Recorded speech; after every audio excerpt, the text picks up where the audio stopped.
Hello friends, welcome back to my channel. তোমরা কেমন আছো? আশা করি খুব ভালো আছো, আর আমিও খুব ভালো আছি। তো দেখতেই পাচ্ছ, মেয়ের কাল বার্থডে ছিল, তো সেই জন্য আমি কোনো ভিডিও আপলোড করতে পারিনি, আর বার্থডেরও কোনো ভিডিও আপলোড করতে পারিনি। কারণ গ্রামে ঘরে তো বুঝতেই পারছো, একটু কাজ টাজ এই নিয়ে ভিডিও টিডিও মানে এটা খুব কঠিনই বলতে গেলে।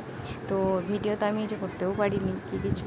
দাদা, তারপরে আমার বর এগুলো করেছে, ও দিয়েছে, সেটাই আমি আপলোড করছি আর কি, তোমাদের দেখানোর জন্য। কারণ তোমাদেরকে শেয়ার না করে তো আমি থাকতে পারি না, তোমরা দেখার জন্য ওয়েট করে থাকো, সেই জন্য। তো দেখো, মেয়ে আমার কেমন ভাতের দিকে কোনো ধ্যানই নেই, কোথায় লেবু, কোথায় মাছ, কোথায় শশা, এগুলো খাচ্ছে। আর দুপুরে ভাত আমি এরকম করে ভাবে সাজিয়ে দিয়েছিলাম। হয়তো আরও 5 জনের মতো আমি পারিনি, আমি যেটুকু পেরেছি সেটুকুই আমি করে দিয়েছি। যেহেতু মেয়ের প্রথম বার্থডে বলে কথা, আমার মেয়ে এক বছর পূর্ণ হলো।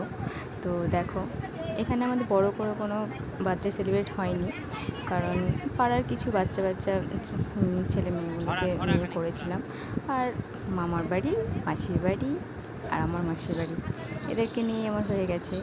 তো দেখো কেমন মাছের মাথাটা কেমন খাচ্ছে, আর এদিকে না ঝাল হয়ে গেছিলো, তার জন্য একটু চিৎকার করছিল। তো কেমন হয়েছে বন্ধুরা?